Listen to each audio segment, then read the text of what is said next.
You're tuned into The Current. My name is Erin Curran, and this is a show where we talk about embracing change, sparking curiosity, and shifting perspective.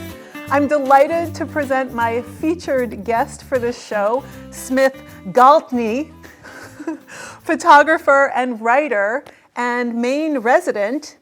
Welcome, Smith. Well, thank you very much, Erin. I'm thrilled to be here. Exciting. And regular viewers of The Current will notice my dog wandering on and off set as well, Decaf.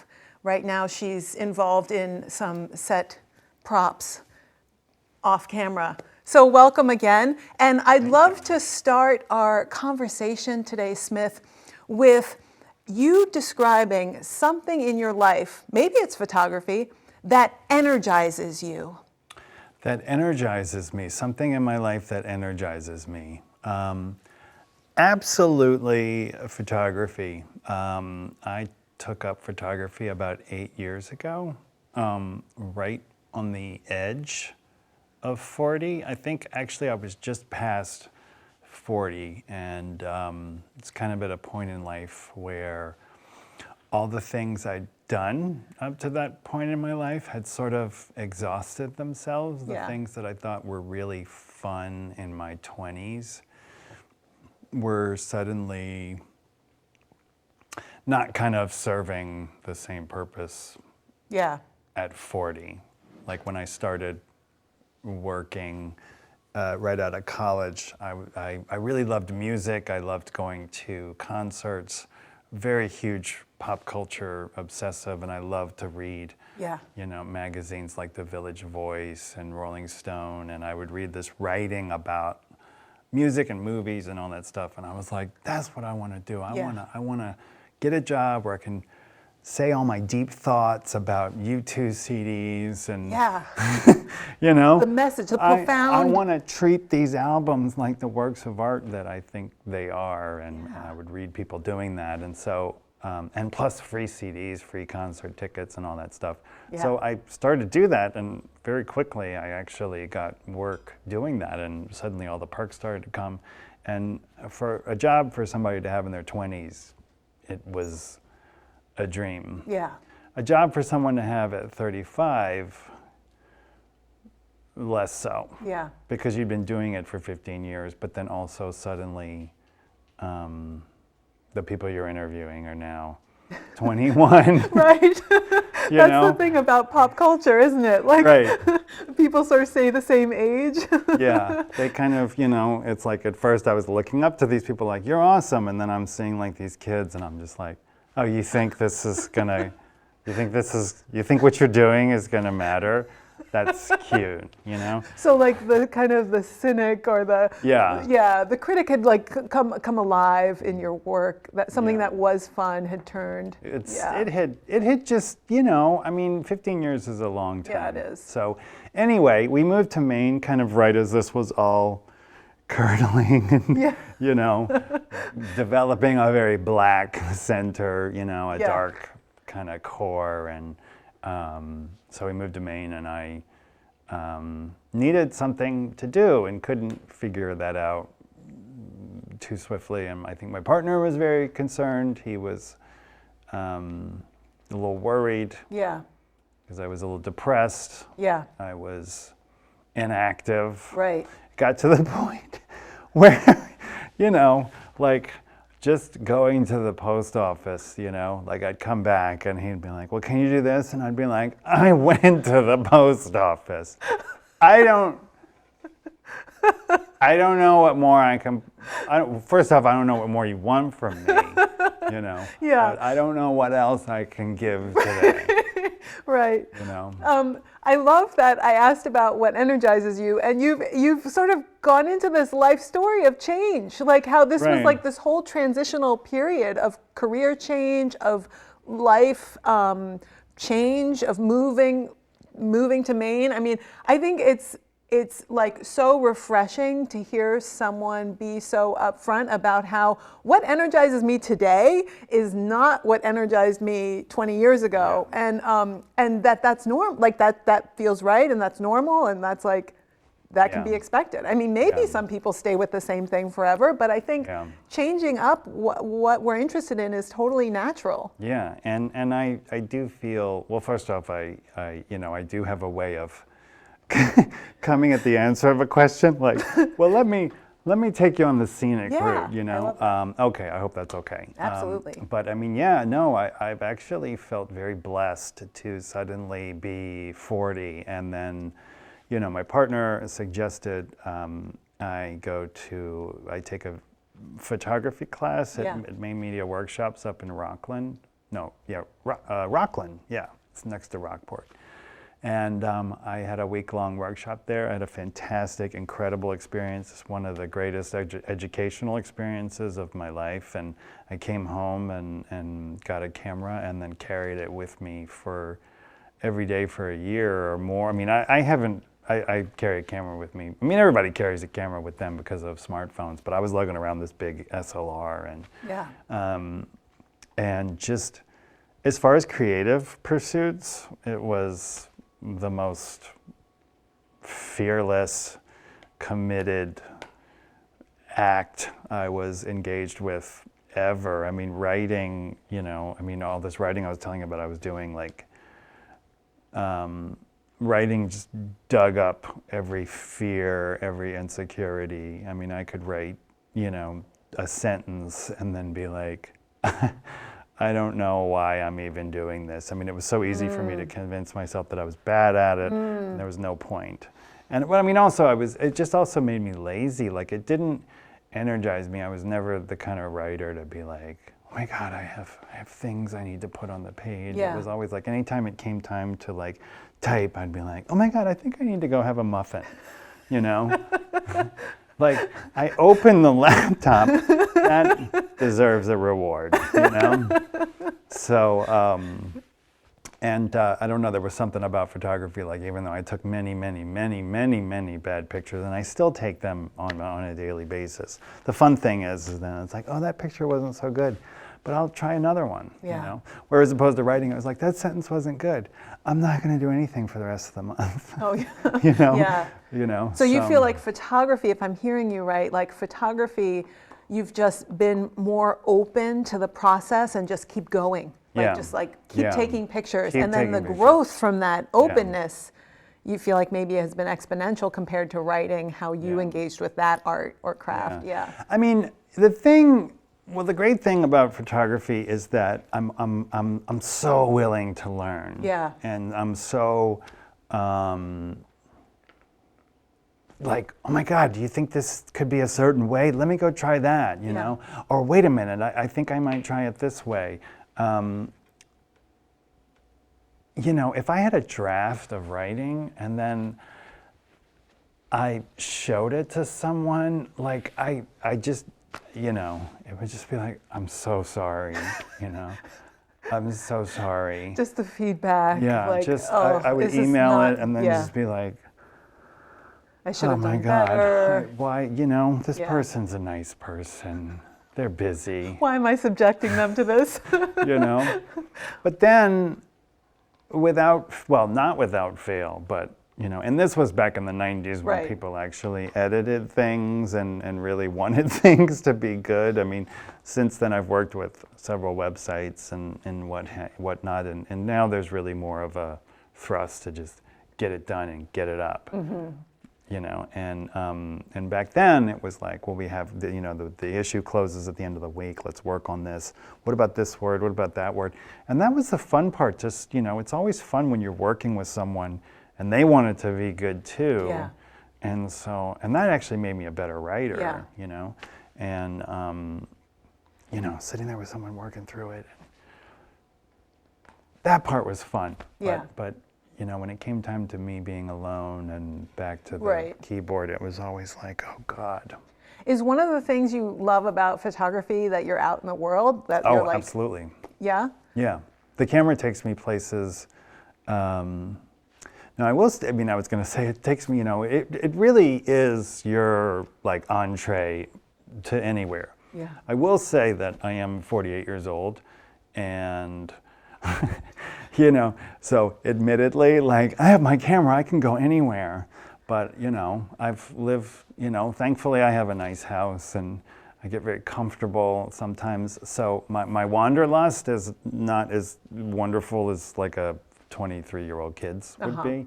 So I am a little, if I have any regrets about photography, it's that I so wish I had taken it up when I was younger. Because I would have had this wonderful document of my whole life.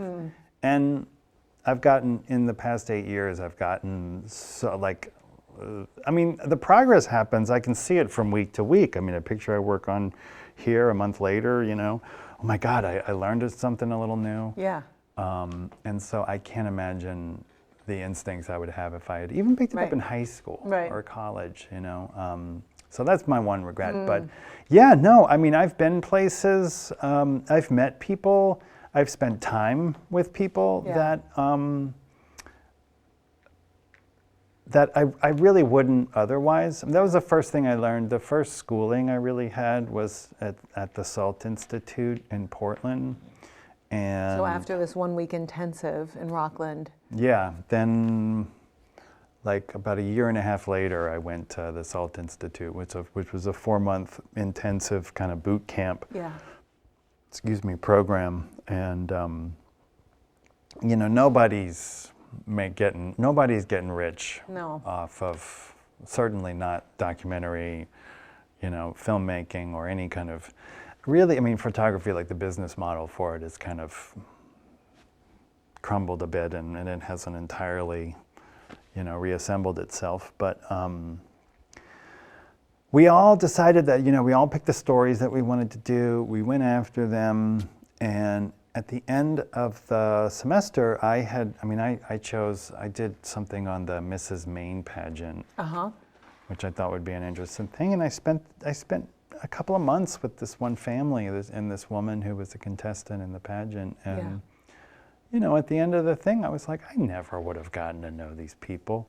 And I remember our teacher said, you know, it's the connections that you can make through these projects that you do. It's the people you get to know. It's the stories you get to tell. She's like, that's the reward of it, because, you know, we're obviously not going to be, you know, we're going to make tens of hundreds of dollars.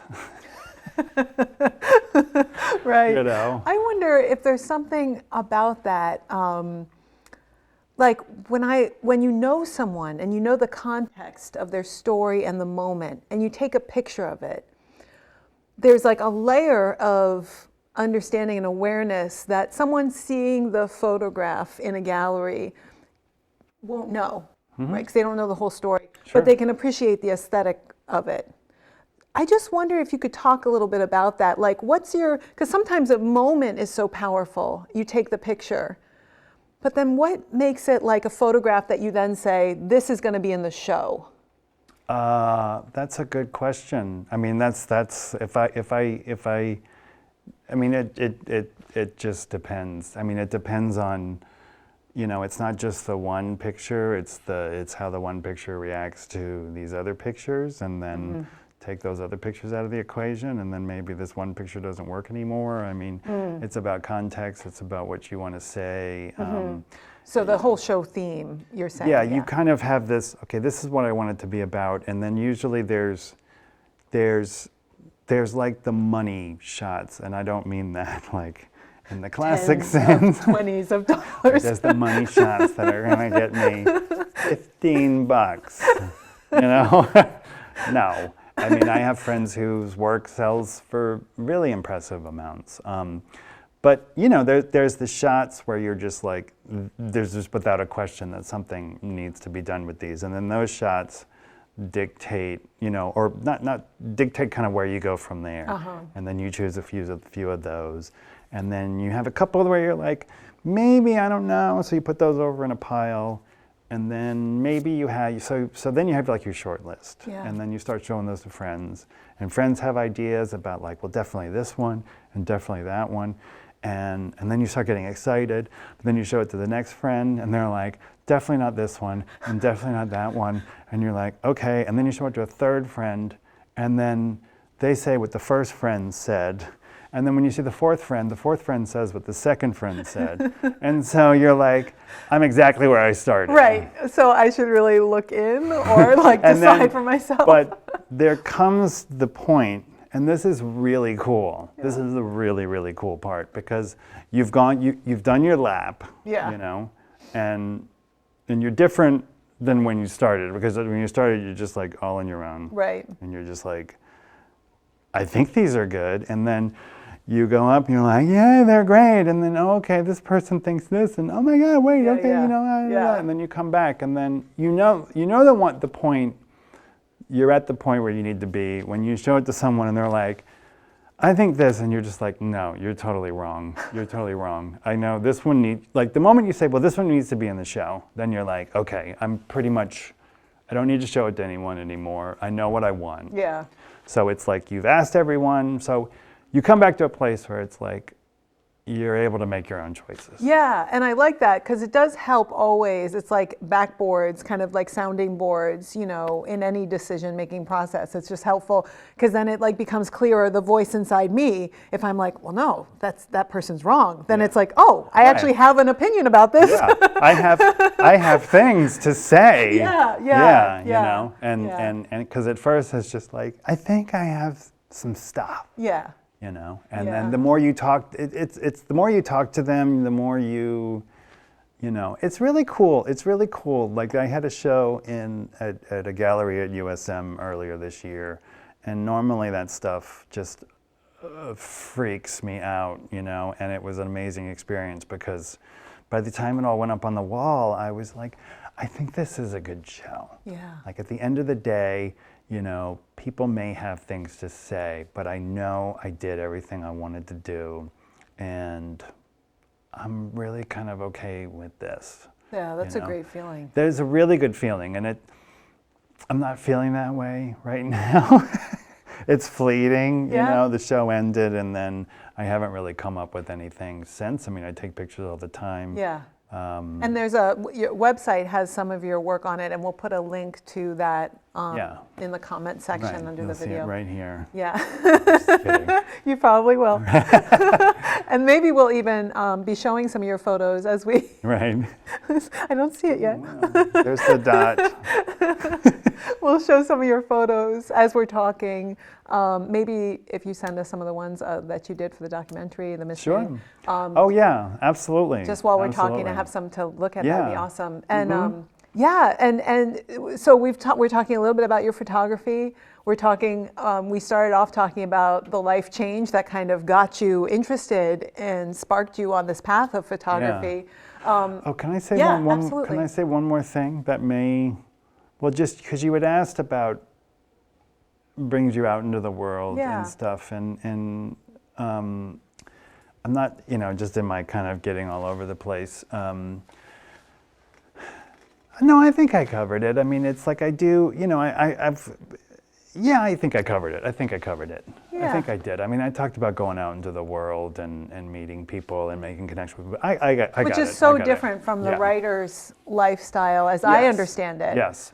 Which is much more solitary. I mean, you do research on location, maybe in places, or you know, go to libraries and research, or talk to people. But it's like the act is very solitary. Very solitary, and you know, it was a typical thing like throughout your 20s and even your early 30s. You know, you have all of these adults saying things to you like, you're probably not going to get rich and famous writing novels, you know, and it's a very solitary act. So, you know, if you have like an extroverted streak, it may not be the thing for you. And I would be like, I understand. You're miserable in life.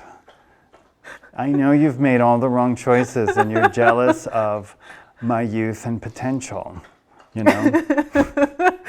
You're translating what they're saying. Right, you know, I'm like, I understand. If you haven't picked up on this, Smith has a great sense of humor, and you've actually done some comedy. Yes, I've done some comedy. Yeah, so always take with a grain of salt. And the tone is important when listening to Smith. Yes, very, but it's true. It's true. I actually, you know, I did think these things, you know, and I was like, well, comedy. I was like, you made your mistakes in life. I know better than you, even though you've lived much longer than me, and then wouldn't you know, like right at 40 years old, I was like, oh, wow, you really do have to just do things because you want to do them. Right, and I have to learn things in my own time, in my own way. No one telling me this 20 years ago was going to get me to this place any faster. Right, even though someone in their 40s is more correct than someone in their 20s. People in their 20s are fantastic. I love them. Yeah. But it is amazing all what you have to go through in order for people to just be like, okay, I get it, you know? Yeah. And it's actually an optimistic thing. It's not like I'm saying, you know, it takes you 20 years just to realize what a disappointment this all is. That's not what I'm saying. It's you know, it's a wonderful thing to suddenly be like, oh wow, now I can just do what I want to do. Yeah. And then that's when it really comes together. Yeah. Yeah, the freedom. And then the ownership. Ownership. You know, that sense of like, yeah, this is my choice. And I want to do this, and I want to take my pictures, and if I happen to get any recognition from them, fantastic. Yeah. But I'm also really happy to just keep taking pictures and try and make, you know, try and put them together however I want. Yeah, pursuing something for the joy of, you know, seeing your own progress. And yeah, I think that's great. And it reminds me of my own passion, which I'll segue into a little bit. Well, yeah, I feel like you were about to segue into something like about there are many segues. There's it's like a highway, the spaghetti junction in my head. Right, okay. All right, good. Looping around, but one of the things that I love seeing is I love seeing adults engage in something new. Because I think it's something in our culture we tend to like push on kids. Like, you do this class, you do all these lessons, and then the adults just kind of sit on their phones and watch their kids do stuff. Right. So I'm a big fan of like continuing education and adult education. And your power of example, being someone who changed careers and picked up a camera at 40, is a beautiful testament to that. And now you've had shows, and you like make you make tens of dollars doing it. Yeah. I do. and you know, we joke about that, but it's like people picking up pursuing these things in their spare time. It's not like this is a career for everyone. What we're passionate about. But one of the things that, you know, I encourage, and I had 2 new women in class this morning, my NIA movement class, is, you know, just stepping in with curiosity. Like, it's not about getting it right. It's just being open to the experience and willing to try something new, like try on a new coat, see how it fits, you know, see how you look in this hat, you know, and it's like essentially that. And so we've been sitting a little while, and Dee's ready to move. So we're gonna get up and do a little NIA movement break at this time. Little movement break. And Dee's gonna help us with that. Dee's taking care of the doorstop, which is now spread across the set. So, Smith, what I do in every show, and for viewers who have seen the show before, is we pick one of the NIA movement cards, and then I read it, and we do it together. Does that sound all right? That sounds great. Great. All right. So I'm going to ask you to, if you like, you can close your eyes or not. Okay. And you can pick a card from the deck when you're ready, and we'll see what it is. All right. What does it say? It's a French word. Relevé. Relevé. Relevé is the card. Very, very, very, very fitting. Great. Relevé. Relevé. Relevé. Let's see what relevé says. So, everyone at home, if you want to stand up, stretch. It feels good to stretch. Okay. Stand up. And I'll read what it says. So, roll up onto the balls of your feet, leading with your heels. Use this to develop agility and a sense of lightness. So I'm going to take my right foot and roll up to the ball of my foot. Roll from the heel to the ball. Nice. And that's a relevé. I can actually do it with both feet. Relevé.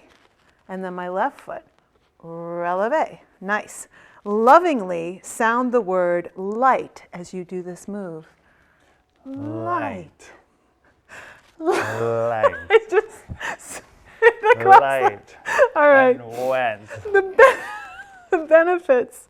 Practicing relevé improves agility, speed, and whole body coordination, so you can safely start and stop on a dime.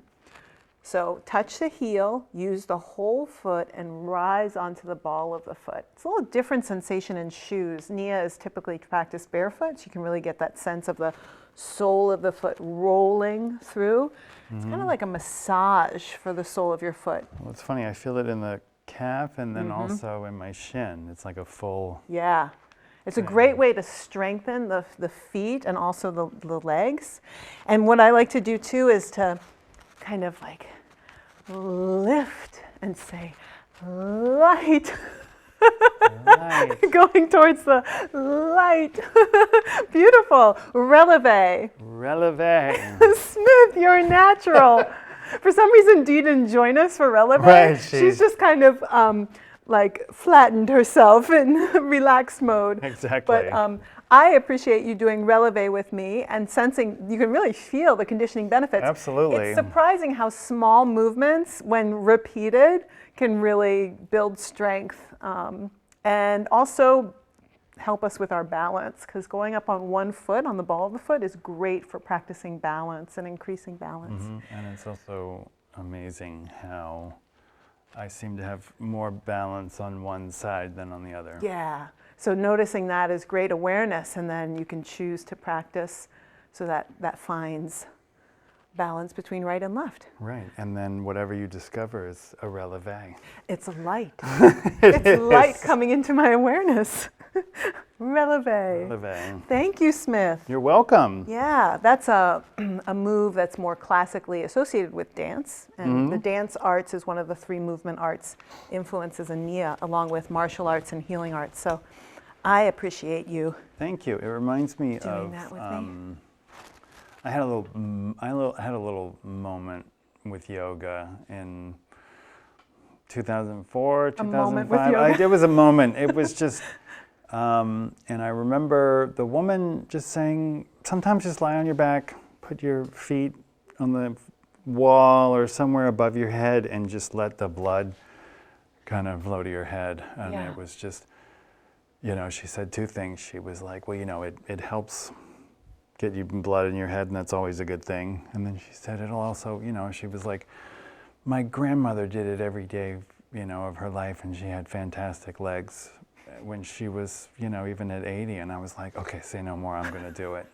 Fantastic I don't legs. care about the blood in my head. I just want to look good. Yeah. Right.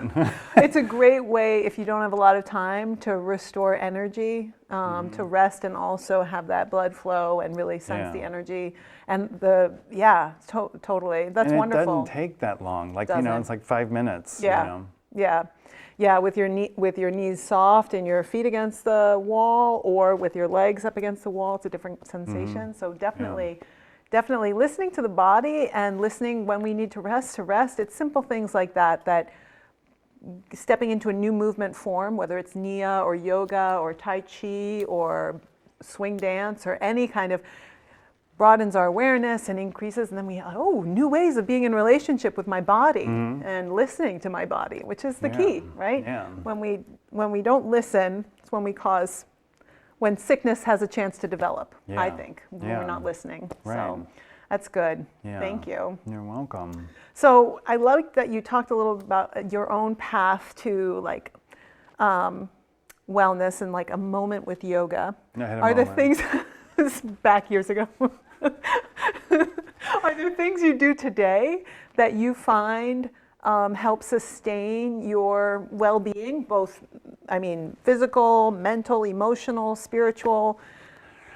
Spiritual, I am in recovery. Okay. So It's kind of when you talked about the vortex and the dark. Yes, that was absolutely, there was major chemical dependence and imbalance. Yeah. So, I do, I'm hesitant to say I am spiritually grounded because my daily practice is basically non-existent. I'm as far as conscious contact and things like that. I am sort of an emergency caller, For For those of you, yeah, I mean, right. like in being in recovery, this idea of a higher power. A higher power and, you know, having a daily sort of connection. Yeah. And I do, I mean, you know, certainly a lot of, you know, I'm definitely in 12-step. I certainly attend meetings regularly. So that is a level of surrender and what do you call it? Like turning over, getting outside of my head a little bit.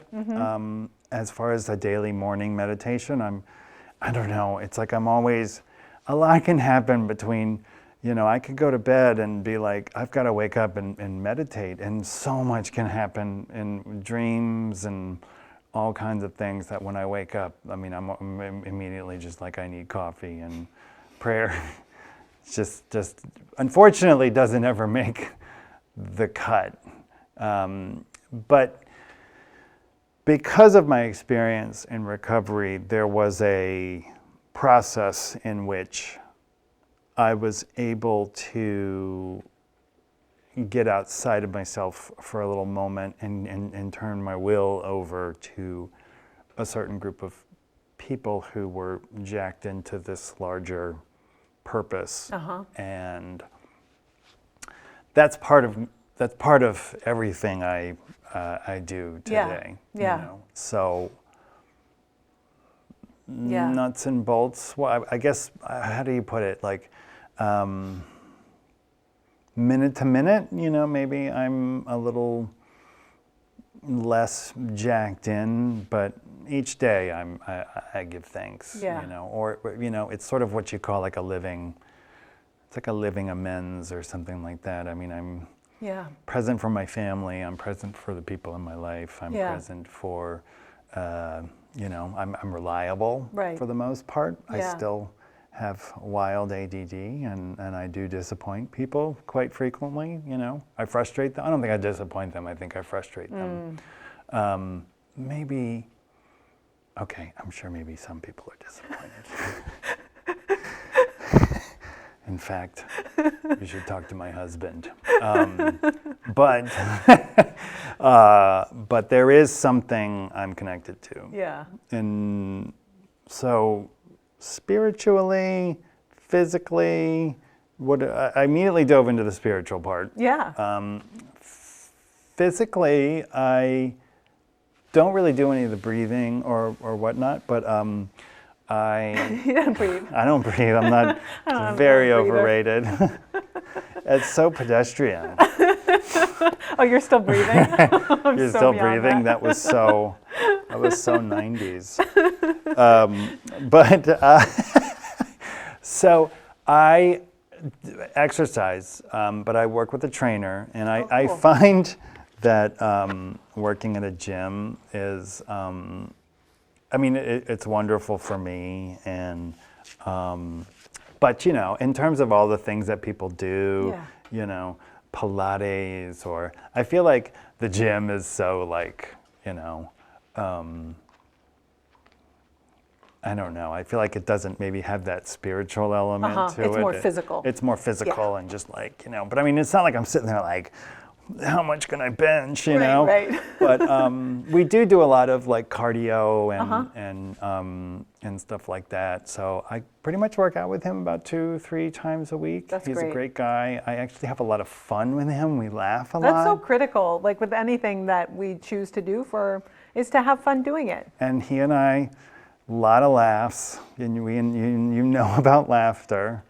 It's very good medicine. It is very good medicine. And there is. It's great medicine, and it's great for our cores, too. Yeah. I mean, he may be, you know, sneaking in some core work there with the laughter. Well, that's, I mean, I will say that we've gotten to be such good friends now that there are times when I leave and I'm like, okay, we could have talked and laughed a little less. And I'm not quite sweaty here, you know. But I do that. I also have, I feel this is so, like this is a little materialistic, but because I'm not like, I go for hikes and go to nature.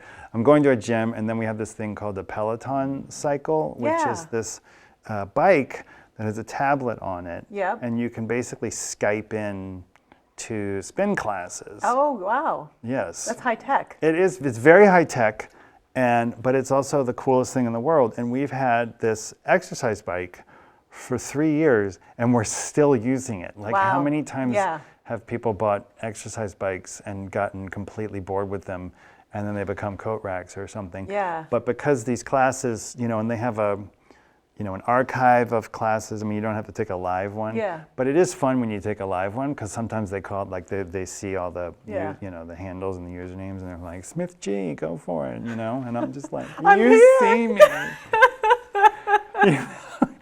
I'm like, I'm here, Yeah.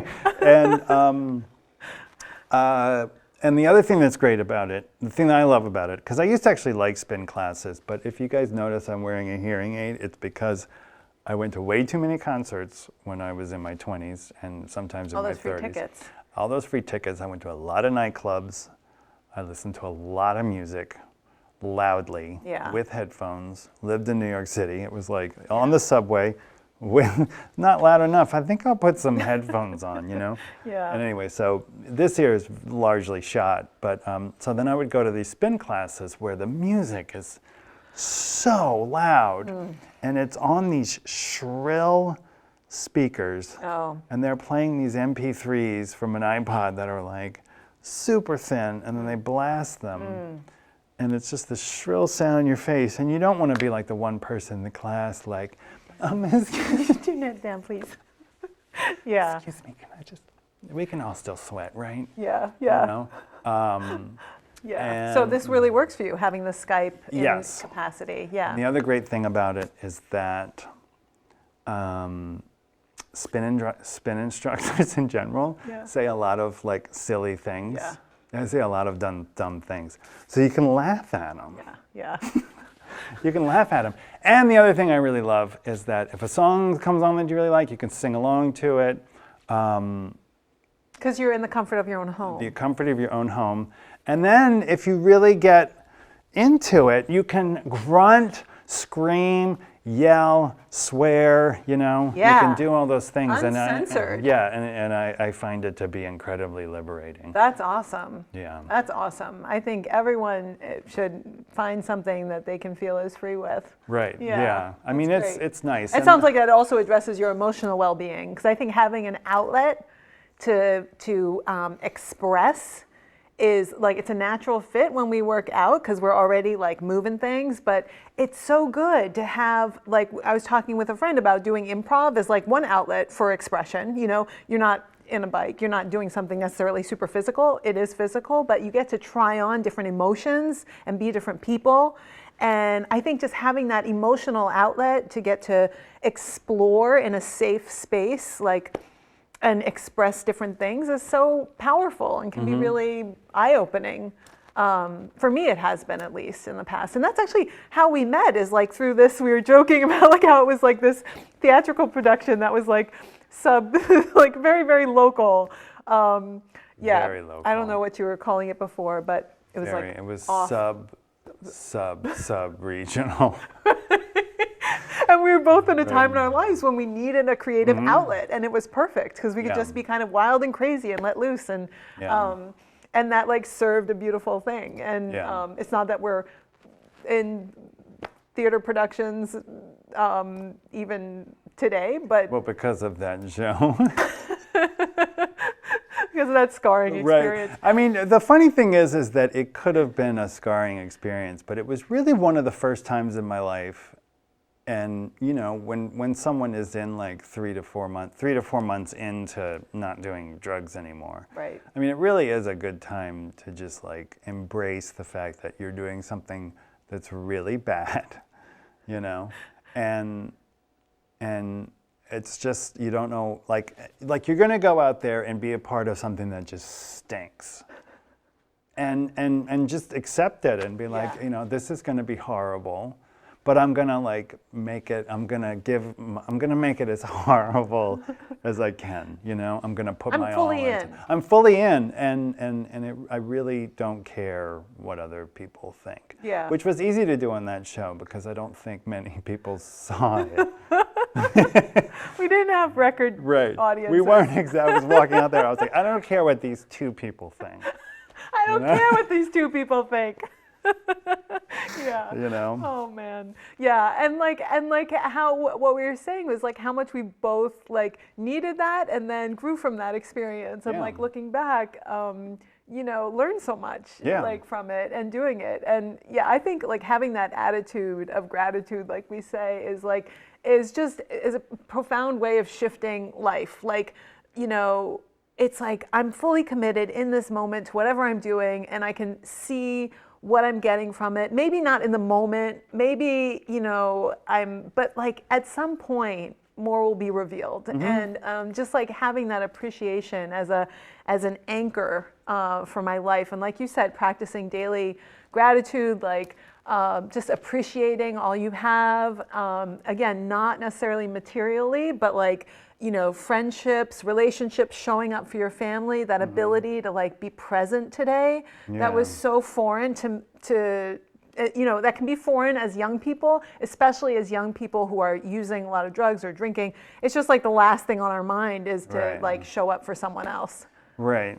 Yeah, that was amazing. I mean, part of the wonderful thing about early recovery, and slightly, not quite insulting, but just a real eye-opener was that, wow, I have set the bar so low that people are impressed that I'm like awake, you know? Like all I had to do, like if I took a shower, people were like, well, what's with Mr. Sunshine here, you know? And then, you know, I'd show up. I specifically remember I went to visit I grew up in New Orleans. I specifically remember I went to visit my family and recently relapsed like 3 months beforehand. And I specifically went there to spend time with them and, you know, kind of, I mean, I knew within those 3 months that I was already going about it way differently than I had the many, many times before. But I was still in that space where, due to my track record, like, everybody was like, right. Yeah, this time's different. Sure, it is. Sure. Right. And of course, everybody I was talking to was on the phone, and when you're on the phone, I think people were definitely hearing something in my voice. They weren't hearing the, I'm sorry, I'm so awful, I'm sorry. But they were hearing like, yeah, I'm doing this and I'm doing that, and I wasn't trying to justify anything I was doing, and I wasn't wallowing in anything. And but mostly it happened like the moment that I would like meet them for lunch, or and when I went to visit my family in New Orleans, there was no, okay, good. We had, we had lunch. I'm gonna go see some friends. Yeah, like get me out of here. Yeah, I'm gonna go do this. I'm gonna go do that, and go off and try and make this or that happen, and then come back at 1 a.m. and then wake up again. And, right. The energy you were presenting with had shifted, and they could feel that when they were in your presence. Yeah. In fact, I remember my sister like within 2 days was just like, gosh, you're so present. She's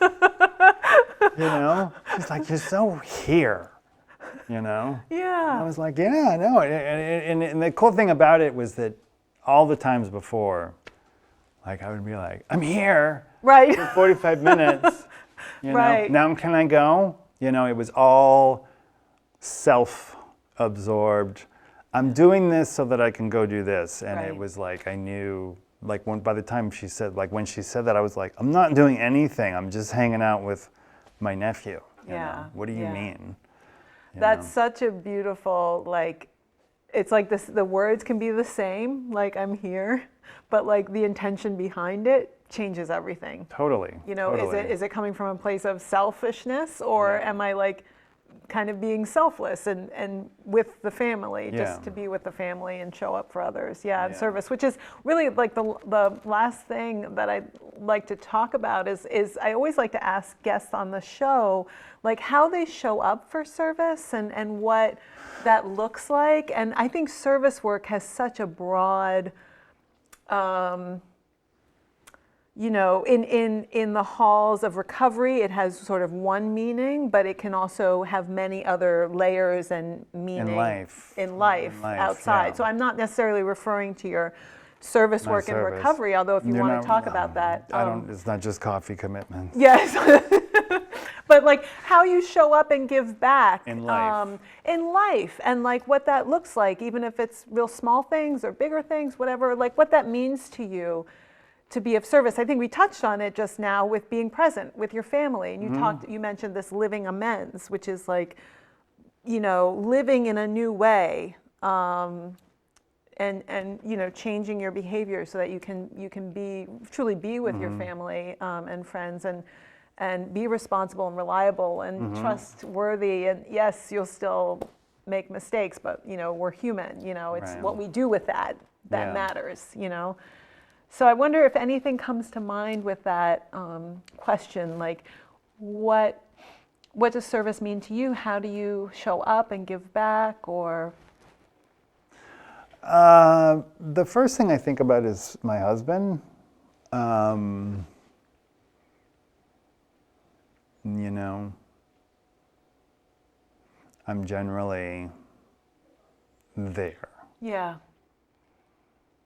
In a committed relationship. Yeah, not always. Yeah. You know, I think sometimes in FaceTime calls or whatever, I'm admittedly looking at my box, like, you know. But I think lately, you know, it's funny, like, oh gosh, you know, this is an interesting question because it's easier from a recovery standpoint, it's very easy for me to answer that question. I was treasurer for 2 years, and right now I don't have a service commitment, but I have a home group and I go to it, you know, that's my appointment meeting. In life, that's interesting. I mean, for my 2 nephews and my niece, I make a point of being available for all important events, graduations and birthdays. You know, I get, that's where the ADD comes in a little bit. I do get a little, or just how shall I say, when things are so consistent, you know, another birthday, and you know, I just, I do get a little lax with that. But the great news is that I'm so present otherwise that these days people are just like, oh yeah, it happens. You know, it was only his 23rd birthday. You know, it wasn't a big one. You know, and I mean, who cares if you're 23? Who cares if you're 48? You know. Well, in some ways, every day is a birthday. Well, but that's why I think, don't you make me say that. Don't you make me say that. But that's every day together is a celebration. It's a present, you know. It's a gift. It is. But gosh, that's a good question. I mean, I think you know what? Accountability. Accountability. I mean, you know, if I've been a jerk, to own up to it. Yeah. I do my best to not. I do my best to not let things fester. You know. Yeah. I can't say I'm super successful at it all the time, and anyone who knows me knows that I have like a certain kind of top 5 life grudges that, you know, I hold on to. Which we'll save for another show. Right, that's another show. But the way I go about them is like, you know, it's not nearly as toxic. I mean, I think it's just normal, you know. And accountability, being there for people, being there for the people I love. You know, and self-care so that you can be there. Yeah. Get enough sleep. Get enough sleep. Yeah, that's interesting. Isn't that cool being older? Like, You just get your sleep, you know? Drink some water. Drink some water. Have a good meal. Have a good meal and shocking. Read half a page and then gone. It's amazing. You know? Yeah. I also find, being a 48-year-old male, I also find the testosterone or whatever, like, you know, I'm not quite so intensely, like, the sex drive is a little mellower, and I have to say, I find that to be I'm really okay with that. Yeah. You know? and Anyway, that's, wow. you know, that's different for everyone. Am I gonna really talk about that? But I guess that's fine. I think it's such an important part of our life force energy that we often don't talk about in public spheres, but is like, I think the more that we like, censor it, kind of the weirder it is. And just to say that, just like my appetite may be less in the morning than it used to be. Yeah. Or, you know, I go to bed earlier, like my sex drive's a little lower. I think it should be a part of that whole, like, eating, sex, sleeping, you know, it's like, that's how we function as humans. So to just like be real with that is a beautiful thing. Yeah, and also the weird why I would be like, oh, you know, meth was my thing, but I really don't want to talk about my sex drive. Right. There's sort of this. Like, right. I'll tell you all about meth, but I don't want to talk about meth. Smith, it's been so much fun having you on the show. Oh my God, really? Is it over? I know, it's gone really fast. But I will give you some time. Is there any like parting thoughts or words that you'd like to, like something a question you're asking yourself these days, or when you think about, you know, where you're at, like what's coming up for you? Any words you want to share with the viewership that before we sign off? Well, if you're young, I know you're not going to listen to this anyway, but take care of your teeth. Take care of your teeth and your ears, because they're going to start to go a lot sooner than you think. Wise words. But they're not going to, you know, it's not going to happen. I mean, try it. But teeth, absolutely, and ears.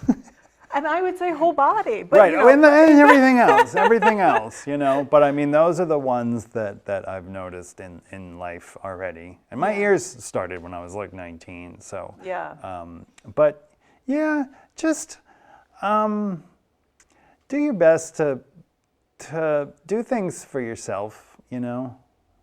Do things for yourself. Right, not because someone else wants you to, yeah. And